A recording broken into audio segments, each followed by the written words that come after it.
It is December 2010 in Parsons, Kansas, population 10,000.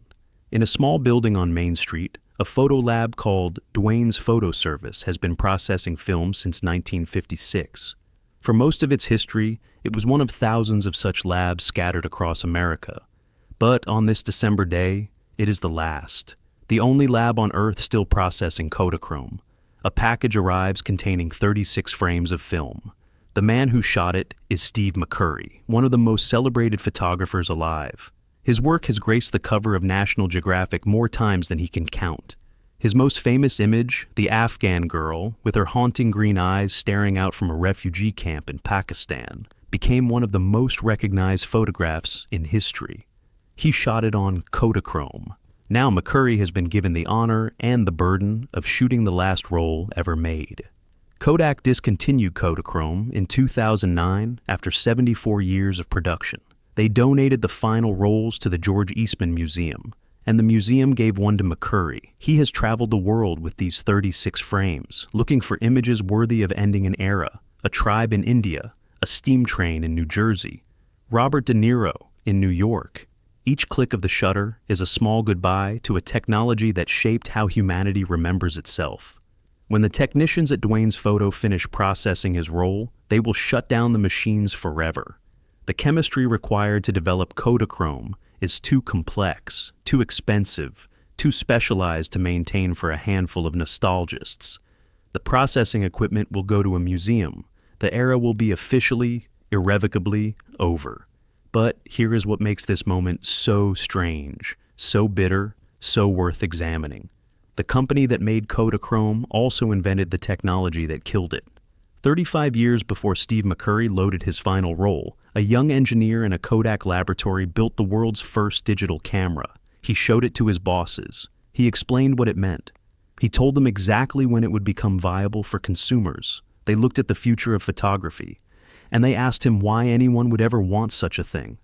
This is the story of Kodak, the company that taught the world to capture memories, the company that invented the digital camera, and the company that could not save itself from its own creation. George Eastman was 23 years old in 1877, working as a junior clerk at the Rochester Savings Bank. He earned a modest salary. He supported his widowed mother. He had been working since age 14, when poverty forced him out of school. His father had died when George was 8, leaving the family with nothing. One of his sisters was confined to a wheelchair from polio and would die before George turned 17. He had clawed his way up from office boy to insurance clerk to bank clerk through sheer determination and self-taught accounting. He was methodical, precise, and utterly self-reliant. He had learned early that no one was coming to save him. That year, Eastman planned a vacation. A colleague at the bank suggested he document the trip with photographs and recommended he visit Santo Domingo in the Caribbean. Eastman went to a local shop to purchase photographic equipment. What he found would change his life, and eventually, the world. Photography in 1877 was not a hobby. It was an ordeal. The camera itself was a heavy wooden box requiring a sturdy tripod. But the camera was the simple part. The process used wet plate technology, which meant the photographer had to coat a glass plate with light-sensitive chemicals immediately before taking each photograph, then develop it immediately after. This required carrying a portable darkroom, a tent of heavy fabric, along with bottles of silver nitrate, collodion, and various other chemicals. The complete outfit weighed nearly 50 pounds. Eastman bought the equipment. He took lessons from a local photographer. He spent $5 on the camera alone, which represented several days of his wages. And somewhere in the process of lugging this apparatus around, of mixing chemicals in the dark, of ruining plate after plate through the slightest error, he became obsessed, not with photography itself, with fixing it. He never took the trip to Santo Domingo. Instead, he began spending his evenings reading everything he could find about photographic chemistry. He discovered that European photographers had been experimenting with dry plates, glass coated with a gelatin emulsion that could be prepared in advance and developed later. The technology was new and unreliable, but it pointed towards something better. For 3 years, George Eastman worked at the bank during the day and conducted chemistry experiments at night. He had no formal scientific training. He taught himself from library books and British photography journals. His mother later recalled finding him asleep at his workbench, still in his clothes from the bank, having worked through the night on his emulsions. By 1880, he had done it. He had developed a dry plate formula that worked consistently. More importantly, he had invented a machine that could coat glass plates uniformly, in large quantities, without the variations that plagued handmade plates. He knew immediately that this was not merely a scientific achievement, it was a business opportunity. London was the center of the photographic world, so Eastman traveled there to secure a British patent for his coating machine. He obtained an American patent the following year. In April of 1880, he leased the third floor of a building on State Street in Rochester and began manufacturing dry plates for sale. One of his first purchases was a second-hand steam engine. He needed only 1 horsepower for his current operations, but the engine was 2 horsepower. He bought it anyway. "I thought perhaps business would grow up to it," he said later. "It was worth a chance." The business did grow. By 1881, Eastman had partnered with Henry Strong, a local businessman who provided financial backing. Together they formed the Eastman Dry Plate Company. Eastman was treasurer and the operational force. Strong was president and the stabilizing presence. But Eastman had already realized something crucial. Professional photographers would buy his dry plates, some amateurs would too. But the market was limited. The equipment was still expensive, complex, and intimidating. If he wanted to build something big, something lasting, he needed to reach ordinary people, people who had never held a camera, people who thought photography was only for professionals. He needed to make photography as simple as possible, as convenient, he would later say, as the pencil. The technical challenge was immense. Glass plates, even dry ones, were heavy and fragile. Eastman began experimenting with paper as a base for his emulsions, creating flexible strips that could be rolled rather than stacked. By 1884, he had a working paper-based film and a roll holder that could be attached to existing cameras. But this was not yet simple enough. Professional photographers might adapt to roll film. Ordinary people would not adapt to anything. They needed a system that required no adaptation at all. In 1888, George Eastman introduced a product that would change human behavior. It was a small box camera, preloaded with enough roll film for 100 photographs. The user pointed it at a subject, pressed a single button, and advanced the film with a key. When all 100 exposures were complete, the user mailed the entire camera back to Rochester. Eastman's company would develop the film, make prints, reload the camera with fresh film, and return everything to the customer. The camera cost $25. The processing and reloading cost $10. The slogan was Pure Eastman, direct and unforgettable. You press the button, we do the rest. The camera needed a name. Eastman wanted something short, distinctive, and pronounceable in any language. He wanted a name that was associated with nothing else, that would come to mean only this camera and this company. He and his mother played with letters, using an anagram set, starting with K because Eastman thought it was a strong, incisive sort of letter. They settled on a word that had never existed before, Kodak. The Kodak camera was an immediate sensation. People who had never considered photography suddenly wanted to capture their own lives. The camera was small enough to carry, simple enough for anyone to operate, and the prints that came back from Rochester were surprisingly good. By 1889, Eastman had improved his film again, replacing the paper base with a transparent plastic called celluloid. This was the film that Thomas Edison would use to invent motion pictures.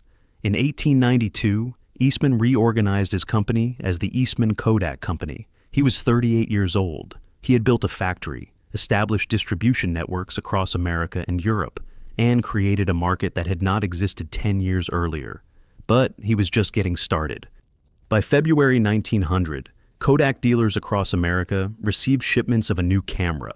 It was smaller than any Kodak before. It was simpler than any Kodak before, and it cost $1. The Brownie, named after the mischievous sprites from a popular children's book series, was not designed for adults. It was designed for children. Eastman wanted to create photographers from childhood, to make the camera as natural a part of growing up as bicycles and baseballs. The Brownie was a cardboard box with a simple lens and a roll of film. A child could operate it. A family could afford it. 150,000 Brownie cameras sold in the first year. Within 5 years, sales exceeded 10 million. The Brownie did not merely succeed. It transformed photography from a specialized pursuit into a universal habit. Middle-class families began documenting birthdays, holidays, vacations. Working-class families who could never have afforded professional portraits now had photographs of their children. Think about what Eastman had accomplished. In 20 years, he had taken an activity that required 50 pounds of equipment, specialized knowledge, and immediate chemical processing, and reduced it to pointing a cardboard box and pressing a button. He had democratized memory itself. Kodak's marketing was as revolutionary as its technology. The company did not merely sell cameras and film. It sold the idea that moments matter, that memories deserve preservation, that ordinary life is worth recording. Kodak advertisements showed families at beaches, couples at picnics, children at play. The message was clear. These moments are precious. Kodak will help you keep them. By 1915, Kodak was producing 90% of the film sold in America and 85% of the cameras. The distinctive yellow packaging became one of the most recognized brands on Earth. The company's headquarters in Rochester grew into a massive complex called Kodak Park, essentially a small city unto itself, with its own power plant, fire department, and railroad spurs. George Eastman ran his empire with the same methodical intensity he had brought to those late-night chemistry experiments decades earlier. He was not a warm man. He never married, never had children, and kept few close friends.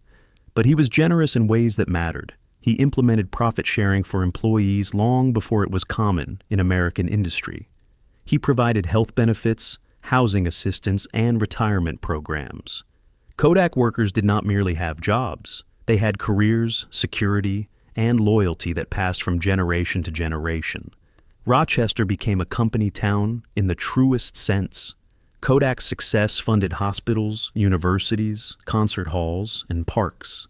Eastman personally gave away more than $100 million to educational and arts institutions, including the Eastman School of Music, the Rochester Philharmonic Orchestra, and major donations to the University of Rochester and MIT. He did this quietly, often anonymously. When the University of Rochester received major gifts from an unknown benefactor called Mr. Smith, everyone in Rochester knew who Mr. Smith really was. But there was a shadow side to this company town.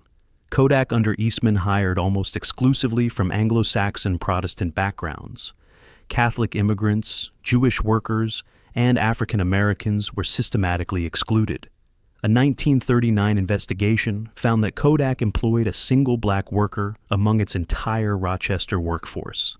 Eastman was, as one confidant put it, typical of his time, paternalistic toward black institutions, generous to Tuskegee and Hampton Institute, but firmly opposed to integration in his own company. The workers Kodak did hire formed an insular community.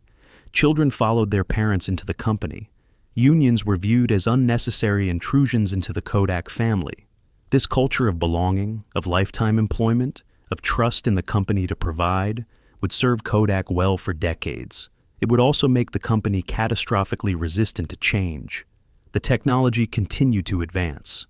In 1935, Kodak introduced Kodachrome, the first commercially successful color film for amateur photographers. The colors were vivid, the images sharp, the process reliable. Kodachrome would become the film of choice for National Geographic photographers, for family vacations, for everyone who wanted to capture the world as it actually appeared. Paul Simon would immortalize it in song decades later, celebrating those nice bright colors and the greens of summers. Kodak's relationship with Hollywood deepened. The company had been supplying motion picture films since the 1890s, enabling Thomas Edison's first movies. Now, it earned Academy Awards for technical achievements, 9 Oscars over the decades for innovations in film stock and processing. More than 80 Best Picture winners would be shot on Kodak film. The company that George Eastman built did not merely record memories, it recorded history. But George Eastman would not see much of this legacy. In his late 70s, he was diagnosed with a progressive spinal disease that slowly stripped away his mobility. He had built an empire on independence and self-reliance. The prospect of dependence was unbearable. On March 14, 1932, George Eastman invited friends to his Rochester mansion to witness the signing of his will. After they left, he went upstairs to his bedroom, took a pen, and wrote a brief note. "To my friends, my work is done. Why wait?" Then he shot himself in the heart with a Luger pistol. He was 77 years old. He had transformed a hobby for the wealthy into a habit for humanity. He had built one of the most valuable companies in America, and he had created a culture so strong, so certain of its own rightness, that it would survive him by decades. Whether that culture would prove a blessing or a curse remained to be seen. For the 40 years after George Eastman's death, Kodak operated less like a company than like a natural law. Film sales grew, profits accumulated, market share remained impregnable. The Great Depression barely touched Rochester. While other industrial cities hemorrhaged jobs, Kodak maintained its workforce, cut hours rather than positions, and continued paying dividends. The Kodak name was as reliable as gravity. World War II brought new demands. Kodak ceased producing consumer film and converted its factories to military production. The company manufactured film for aerial reconnaissance, specialized optics for military instruments, and even hand grenades. When the war ended, pent-up consumer demand exploded. Returning soldiers wanted cameras. Growing families wanted photographs. Kodak was ready. The 1950s and 60s were golden years.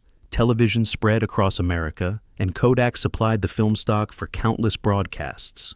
Home movies became a middle-class ritual, and Kodak's 8mm cameras recorded birthdays and Christmas mornings in living color. Kodachrome slides became the standard for vacation memories, shown on projectors in darkened living rooms, while families narrated their trips to Yellowstone and the Grand Canyon. In 1963, Kodak introduced the Instamatic camera, a brilliantly simple device that used a drop-in film cartridge. No more threading film, no more rewinding, no more mistakes. You opened the back, dropped in the cartridge, closed it, and started shooting. The Instamatic sold over 50 million units. It was another triumph of making photography easier. By the early 1970s, Kodak controlled 90% of the American film market and 85% of camera sales.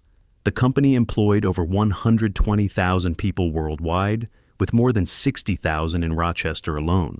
At its peak, Kodak accounted for a quarter of all wages paid in the Rochester metropolitan area.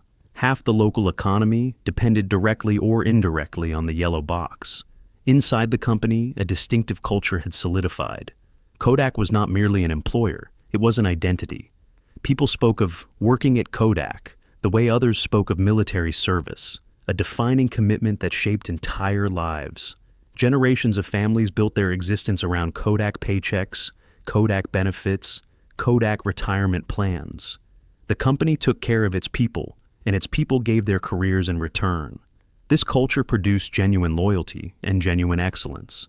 Kodak research laboratories attracted brilliant scientists who stayed for decades. The company invested heavily in research and development, exploring technologies far beyond photography. Some of this research would eventually prove prescient. Much of it remained in laboratories, never commercialized. But the culture also produced insularity. Kodak knew it was the best. Kodak had always been the best. Why would Kodak ever not be the best? When you control 90% of a market, competitive anxiety seems like a character flaw. Kodak's executives had grown up inside the company, risen through its ranks, absorbed its assumptions. They had never worked anywhere else. They had never needed to. The implicit belief, never quite articulated but deeply felt, was that Kodak was in the film business, not the photography business, not the memory business, the film business. The money came from selling film and processing film. Cameras were essentially delivery devices for film consumption. If you sold someone a camera, you had created a customer who would buy film for years, perhaps decades. This was true. It had always been true, but it would not always be true.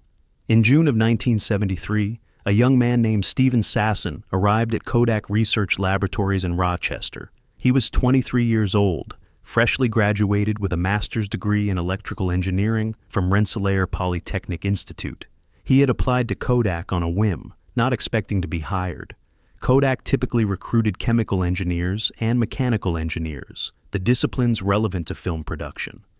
Electrical engineers were rare, but Kodak had begun to sense that electronics might matter somehow, somewhere, eventually. They hired Sasson and assigned him to the Apparatus Division's research lab, a place for exploring technologies that might or might not prove useful. Sasson loved it.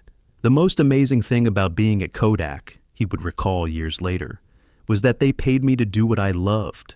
He was surrounded by mathematicians and mechanical engineers, people with entirely different expertise, and the diversity of perspectives excited him.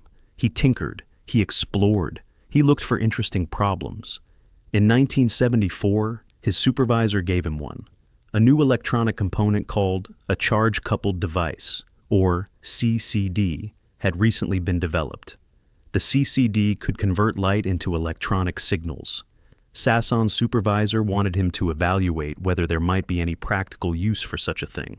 Nobody told him to build a camera. Nobody even knew he was building a camera. It was just a small project to keep a junior engineer occupied, to see if this CCD technology had any relevance to photography. Sasson began to think. A CCD could capture light electronically.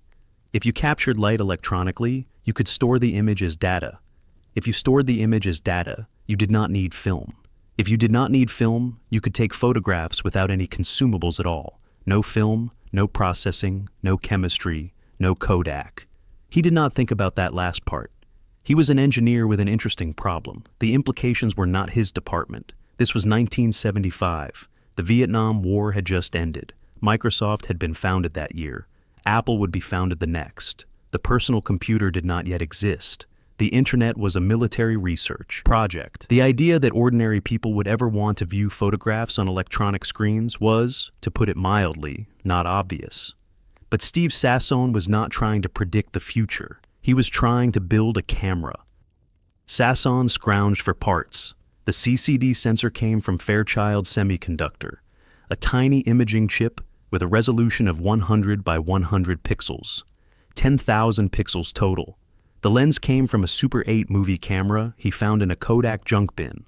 Power came from 16 nickel-cadmium batteries wired together. The analog-to-digital converter came from Motorola. He needed somewhere to store the captured images. There were no memory cards, no flash storage, nothing that could hold digital data in a portable format.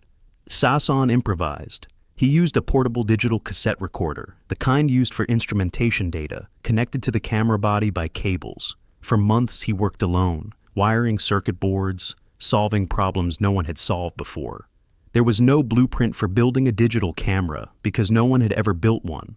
I'd take my shower in the morning, Sasson recalled, and I'd say, why did I tell people I was going to build this thing? By December of 1975, he had a functioning prototype. It was the size of a toaster. It weighed 8 pounds. It looked like a science project assembled from spare parts, which is essentially what it was. A blue rectangular box containing the lens and sensor sat atop 6 circuit boards and the battery pack, all held together by an open steel frame. The cassette recorder hung off the side. To take a photograph, you flipped a switch once to turn on the camera, then flipped it again to capture the image. The CCD would record the light in 50 milliseconds, but then the data had to be written to the cassette tape, a process that took 23 seconds. The resulting image was stored as digital information that could be played back on a separate viewing unit connected to a television screen. The first photograph was of a lab technician named Joy Marshall. When Sasson and his assistant played back the image on their monitor, they saw a fuzzy black and white grid of 100 by 100 pixels.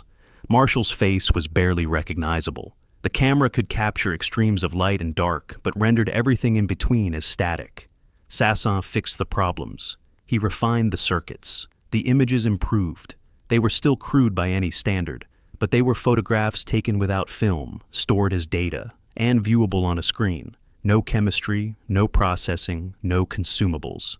In 1976, Sasson was ready to show his creation to Kodak's leadership. He walked into conference rooms carrying his improbable contraption. Before he said anything, He would take photographs of the people in the room. Then he would remove the cassette tape, put it in his playback unit, and project the image onto a television. That generally got everybody's attention, he recalled. The executives looked at the toaster-sized camera and its blurry images. They asked the obvious question, the question that seemed completely reasonable at the time. Why would anyone want to take pictures this way?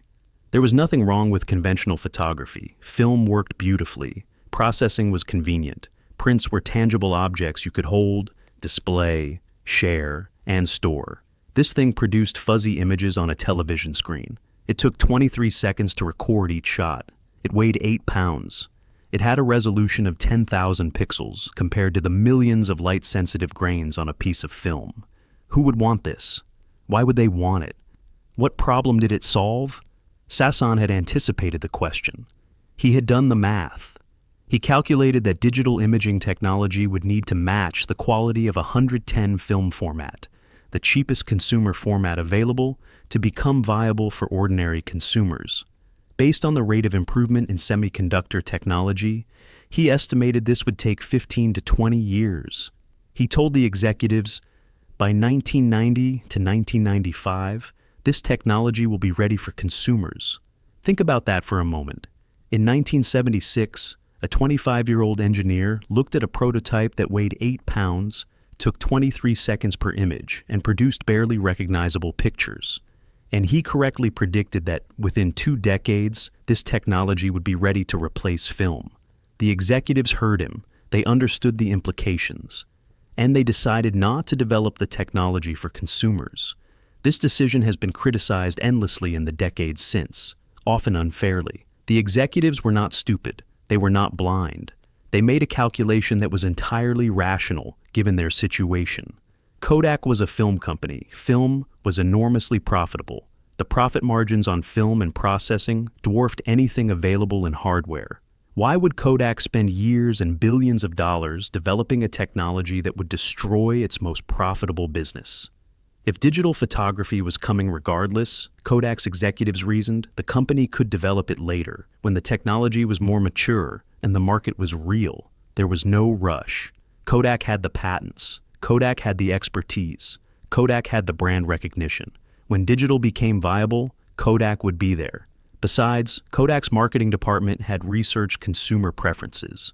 People liked prints. People wanted to hold their photographs, put them in albums, hang them on walls. The idea of looking at photographs on electronic screens was alien, even distasteful. Who would want that? Kodak filed a patent on Sasson's invention. The patent was granted in 1978. Then the camera went into a closet. Sasson continued working on digital imaging technology, refining the concepts, advancing the science. But the toaster-sized prototype was not developed further. There was no product roadmap, no commercial strategy, no urgency. Sasson kept the camera. It was too cool to throw away, he said, and nobody cared. He wrote, "Please return to Steve Sasson on the back in case it got lost." For decades, this pioneering device sat in storage, a curiosity from an engineer's side project. When the outside world finally learned about Kodak's digital camera invention in 2001, more than 25 years later, people were astonished. The prototype is now displayed at the Smithsonian's National Museum of American History. In 2009, President Barack Obama awarded Steve Sasson the National Medal of Technology and Innovation. By then, Kodak was already dying. But in 1976, with the camera in the closet and the patent in the files, Kodak's leadership turned their attention to more immediate concerns. A competitor was emerging, one that seemed far more threatening than some hypothetical digital future. The threat came from Japan.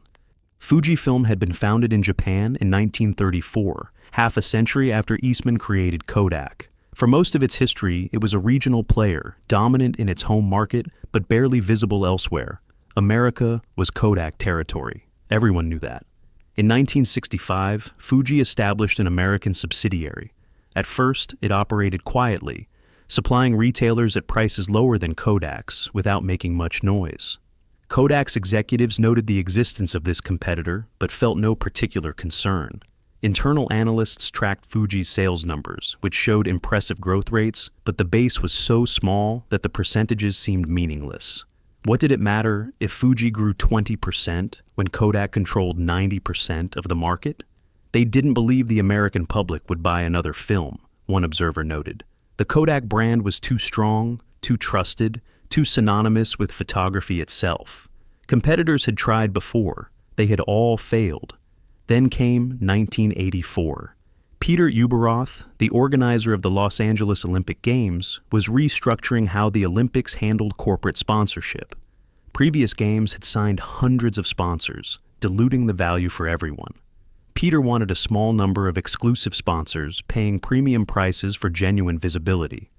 He traveled to Rochester to meet with Kodak's executives. He offered them the position of official film sponsor of the 1984 Olympics. The asking price was $4 million. Kodak countered with $1 million. Peter found the company difficult to work with, arrogant in the manner of monopolists accustomed to dictating terms rather than negotiating them. Kodak decided the sponsorship was unnecessary. Their brand was already ubiquitous. Why pay millions to associate with an event when everyone already associated photography with Kodak? Peter called Fuji. Fuji accepted immediately. The 1984 Los Angeles Olympics became Fuji's coming out party. The distinctive green and white Fuji logo appeared everywhere, on banners, in commercials, on the film used by official photographers. The message was clear. Fuji was not a marginal Japanese import. Fuji was the official film of the Olympic Games. Within 30 months, Fuji's American film sales jumped 30%. The company's market share rose from virtually nothing to 4%. That might sound small, but 4% of a multi-billion-dollar market was real money. More importantly, it was momentum. Kodak responded with a legal ambush. The company could not sponsor the Olympics, but it could sponsor the television broadcasts of the Olympics. Kodak bought heavy advertising during ABC's coverage, filling commercial breaks with yellow boxes while Fuji's logo decorated the stadium. The tactic blunted Fuji's advantage but could not erase it. The competition intensified throughout the 1980s. Fuji benefited from a weak Japanese yen, allowing it to price aggressively in American markets. Kodak accused Fuji of dumping, selling below cost to gain market share. Fuji accused Kodak of using its distribution power to block competitors. The two companies fought in retail aisles, in courtrooms, and eventually at the World Trade Organization. In 1995, Kodak filed a formal complaint alleging that Japanese trade barriers prevented it from competing fairly in Fuji's home market. The WTO eventually ruled against Kodak in 1998, finding insufficient evidence of government-backed anti-competitive practices. Kodak had spent years and millions on the case. Fuji continued to gain ground. But here is what matters most about the Fuji challenge. It distracted Kodak. Through the late 1980s and early 1990s, Kodak's leadership was obsessed with the Japanese threat. The company spent enormous energy on the film price war, on the trade dispute, on defending existing market share. Meanwhile, Steve Sassen's prediction was coming true. Digital technology was advancing exactly as he had forecast. By 1989, Sassen and a colleague named Robert Hills developed the first self-contained digital single-lens reflex camera. The resolution was still far below film quality, but it was improving rapidly. Consumer digital cameras were no longer hypothetical. They were coming. Kodak's board recognized the need for change. In 1993, they made an unprecedented decision. For the first time in the company's history, they hired an outside CEO. His name was George Fisher. He came from Motorola, where he had built a reputation as a technology visionary who could drive transformation. Forbes magazine ran a headline declaring that an outsider's vision saved Kodak. The Rochester community hoped he could do what insiders had not, prepare the company for the digital age. Fisher understood the challenge. Film was declining. Digital was rising. Kodak needed to transition from one to the other while maintaining profitability.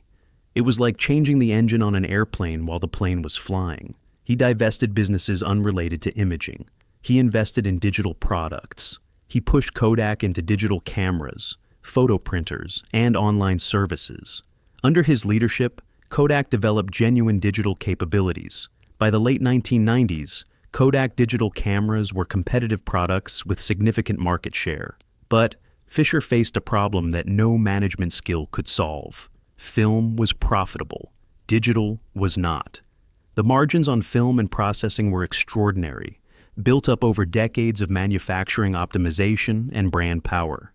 Digital cameras were commodity hardware with razor-thin margins, sold into a market crowded with electronics companies that actually knew how to compete on price and features. Every dollar that shifted from film to digital was a dollar of profit lost. Every camera sold to a digital customer was a customer who would never buy film again. Kodak was being asked to cannibalize its own business, to destroy its most profitable products in favor of products that lost money. Fisher knew this was necessary. The board knew it was necessary. But necessity does not make a thing easy. In 2000, Fisher retired. His successor, Daniel Karp, was a Kodak lifer who had risen through the ranks over 30 years. Karp continued the digital push. He launched the Kodak EasyShare line of digital cameras and docking stations, designed to make digital photography simple.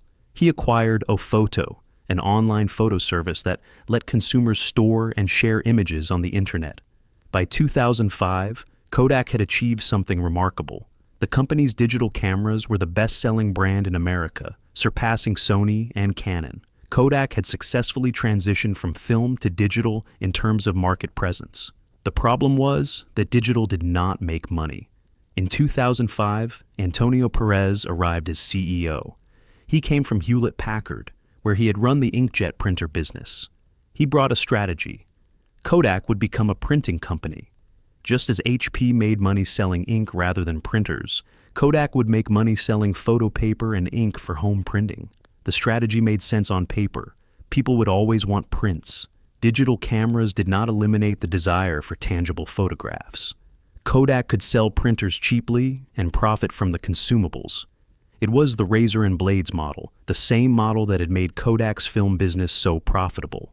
But something had changed that the strategy did not account for.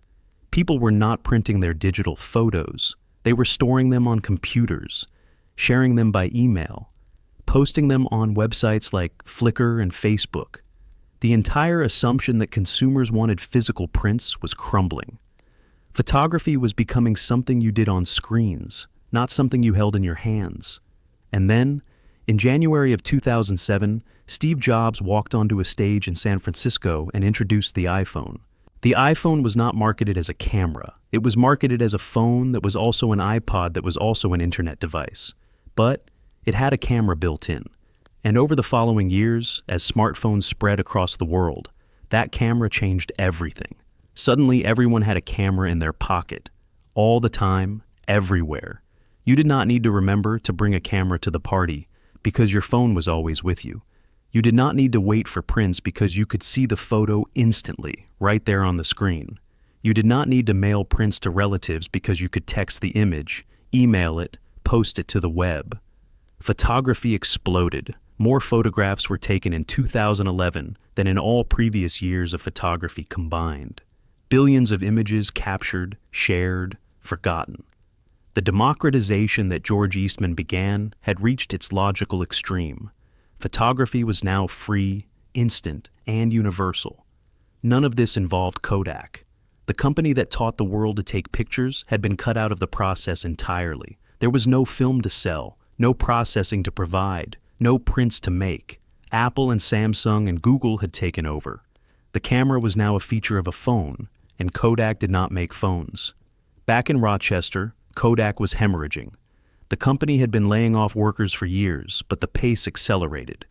Employment fell from 60,000 in 1982 to under 20,000 by 2008, then under 10,000, then lower still.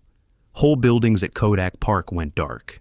Factories that had operated for decades fell silent.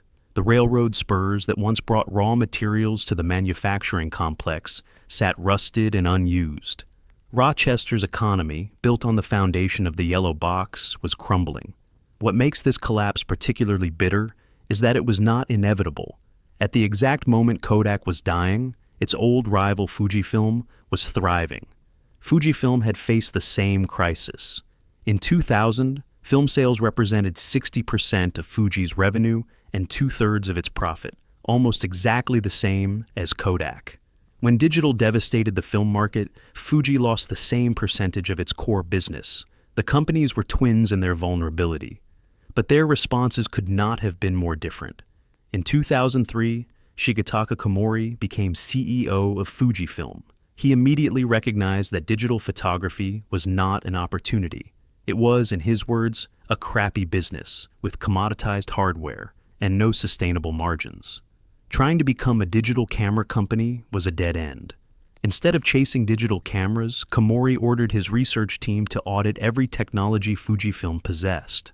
What could they do? What did they know? What capabilities had they built over 70 years of making film? The audit took 18 months. When it was finished, Komori's team had identified over 70 technologies that might have applications in other industries. Film manufacturing, it turned out, required extraordinary expertise in chemistry, coatings, precision manufacturing, and materials science. Fujifilm knew how to work with collagen because gelatin was a key ingredient in film emulsion. They knew how to create antioxidant compounds because preventing film degradation required it. They knew how to coat surfaces with nanometer-level precision because film quality demanded it.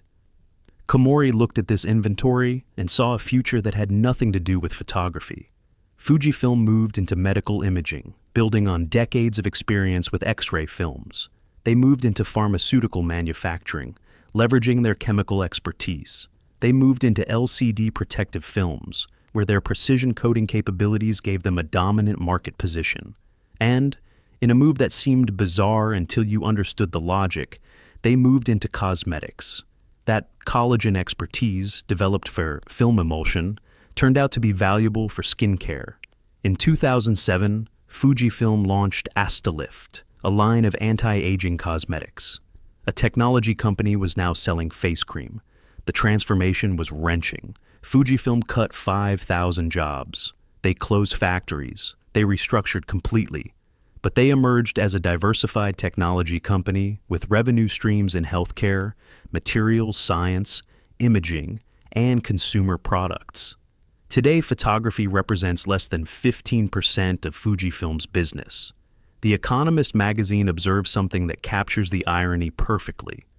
Kodak acted like a stereotypical change-resistant Japanese firm, he wrote, while Fujifilm acted like a flexible American one. Why didn't Kodak make the same moves? The capabilities were there. Kodak had its own chemical expertise, its own research laboratories, its own decades of accumulated knowledge. The company had even built a successful medical imaging division. In 2007, under Antonio Perez, Kodak sold that medical imaging division for $2.5 billion. The money went to fund the struggling consumer printer business. Kodak divested its profitable healthcare operation to double down on a strategy that was already failing.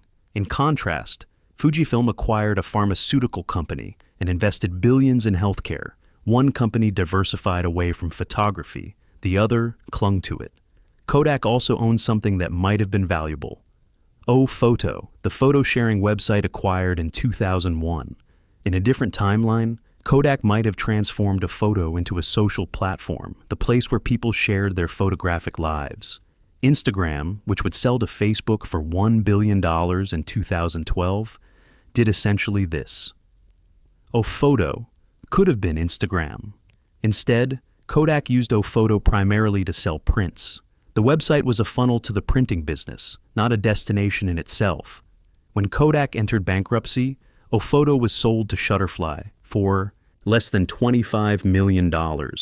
By 2011, Kodak's stock price had collapsed from over $90 at its peak in 1997 to under $1. The company that had been worth $31 billion was now worth almost nothing.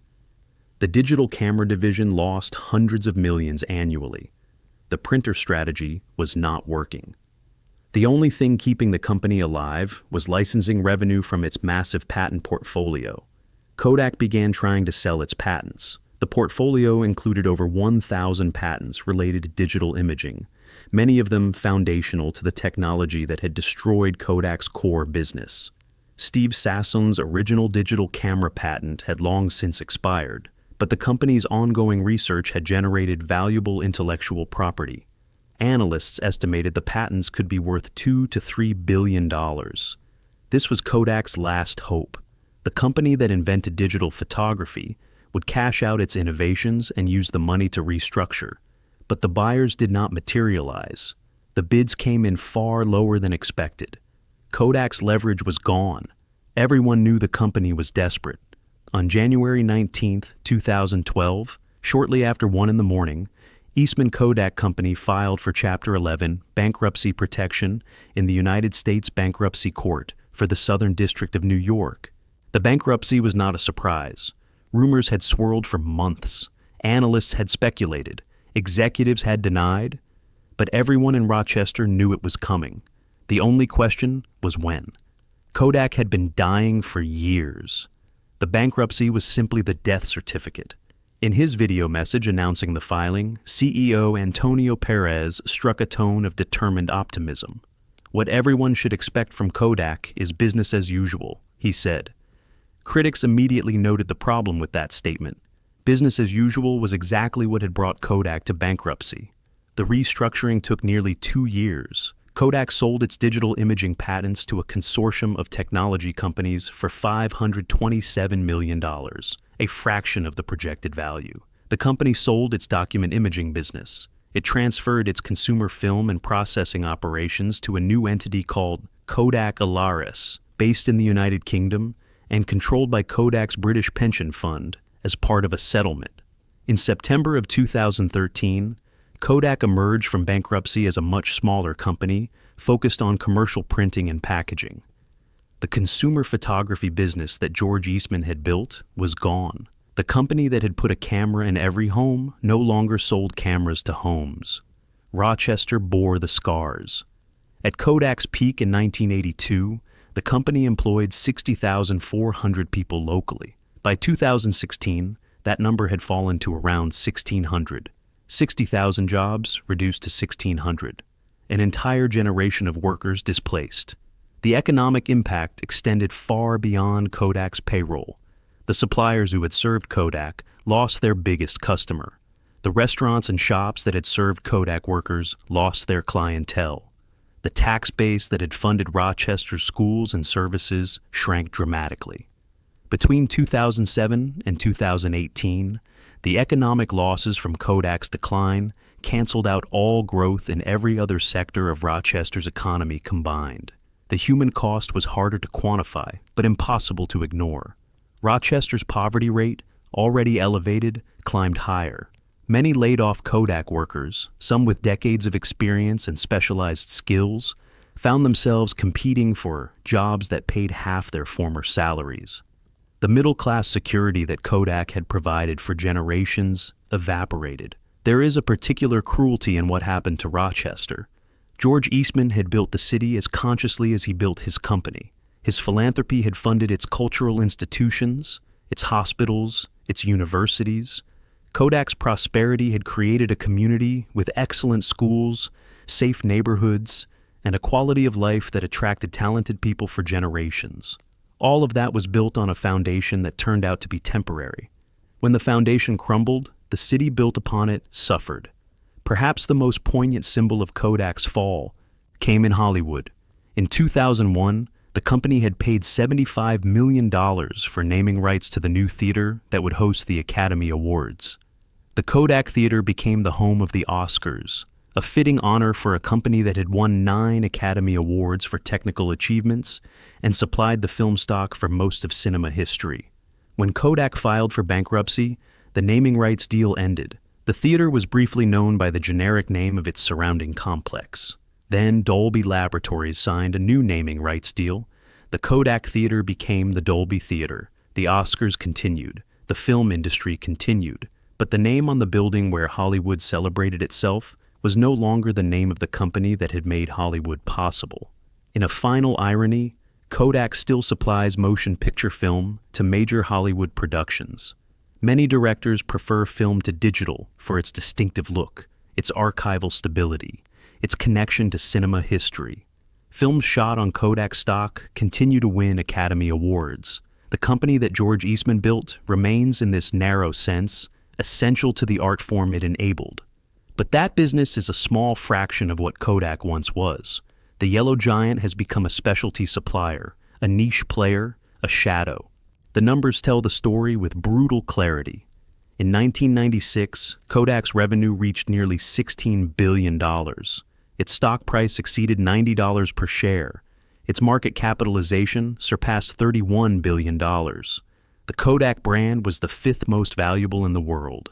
By 2012, the company entered bankruptcy with $6.75 billion in debt. Its stock, which had traded on the New York Stock Exchange since the 19th century, was delisted. The shares that had once been worth $90 could no longer be quoted on the major exchanges. Between 2003 and 2011, Kodak eliminated 47,000 jobs, closed 13 manufacturing plants, and shut down 130 processing laboratories. The company had not earned an annual profit since 2004. 5 CEOs presided over the decline: Kay Whitmore, George Fisher, Daniel Karp, Antonio Perez. Each faced the same fundamental problem. Each tried different strategies. Each failed. Were they bad leaders? Some analysts have argued so, criticizing decisions in hindsight. But a more charitable view suggests they faced an impossible situation. Kodak's business model depended on consumables. People bought cameras once, but bought film forever. When digital eliminated consumables, it did not merely threaten Kodak's products. It eliminated the entire economic structure that made Kodak profitable. Fisher invested in digital. Karp acquired internet companies. Perez pivoted to printers. None of it worked because none of it could replace the lost film margins. Digital photography was simply not as profitable as analog photography had been. There was no secret strategy that would have made digital margins match film margins. The money was gone. Could Kodak have diversified like Fujifilm? Perhaps. The capabilities existed. The research was there. But diversification requires a willingness to become something other than what you have always been. Kodak's identity was so deeply entwined with photography that imagining Kodak as a healthcare company or a cosmetics company seemed absurd. Fujifilm had always been the challenger, the underdog trying to catch Kodak. Its identity was less fixed. Kodak was photography. How could photography become something else? There is a phrase that has entered business vocabulary to describe what happened. A Kodak moment once meant something worth capturing, a precious instant that deserved to be preserved forever. Now, it means something different. A Kodak moment is when a company fails to see changes in its industry and falls from dominance to irrelevance. The phrase that George Eastman's marketing team invented to celebrate life's precious moments has become a warning about corporate mortality. What remains of Kodak today? The company still exists. It emerged from bankruptcy in 2013 and continues to operate from Rochester. It makes commercial printing equipment, packaging materials, and specialty chemicals. It still produces motion picture film for Hollywood. It licenses its brand to other companies who make consumer products bearing the Kodak name. In 2020, Kodak briefly made headlines when it received a government loan to manufacture pharmaceutical ingredients, a diversification move that echoed Fujifilm's strategy. The loan was suspended amid controversy, but the effort suggested a company still searching for relevance. At Eastman Business Park, the sprawling complex that was once Kodak Park, over 100 companies now operate in the buildings where film was manufactured for a century. The site has become a multi-tenant industrial hub, home to businesses in advanced manufacturing, chemicals, and energy storage. More than 6,000 people work there, though the vast majority are not employed by Kodak. Rochester has adapted, as cities do. The University of Rochester has grown into the region's largest employer. Healthcare systems have expanded. New technology companies have emerged, many of them founded by former Kodak engineers who took their expertise elsewhere. The city is not what it was, but it has not disappeared. And something strange has happened to film photography. In recent years, analog cameras have experienced a revival. Young people who grew up with digital have discovered the distinctive look of film, its grain and warmth and unpredictability. Sales of film have actually increased. Kodak has introduced new film products to serve this nostalgic market. The irony is almost too perfect. Film is not dead. It is simply no longer a mass market. It has become what it was before George Eastman, a specialized medium for enthusiasts and artists, not a universal habit for everyone. I think about Steve Sasson sometimes, the engineer who built the first digital camera in 1975, who showed it to executives who asked why anyone would want it, who predicted exactly when the technology would become viable. He stayed at Kodak until 2009, working on digital imaging technology for his entire career. He watched the company struggle and fail to adapt to the future he had foreseen. He received the National Medal of Technology and Innovation from President Obama. He is now a consultant and educator, speaking about innovation and the challenges of technological change.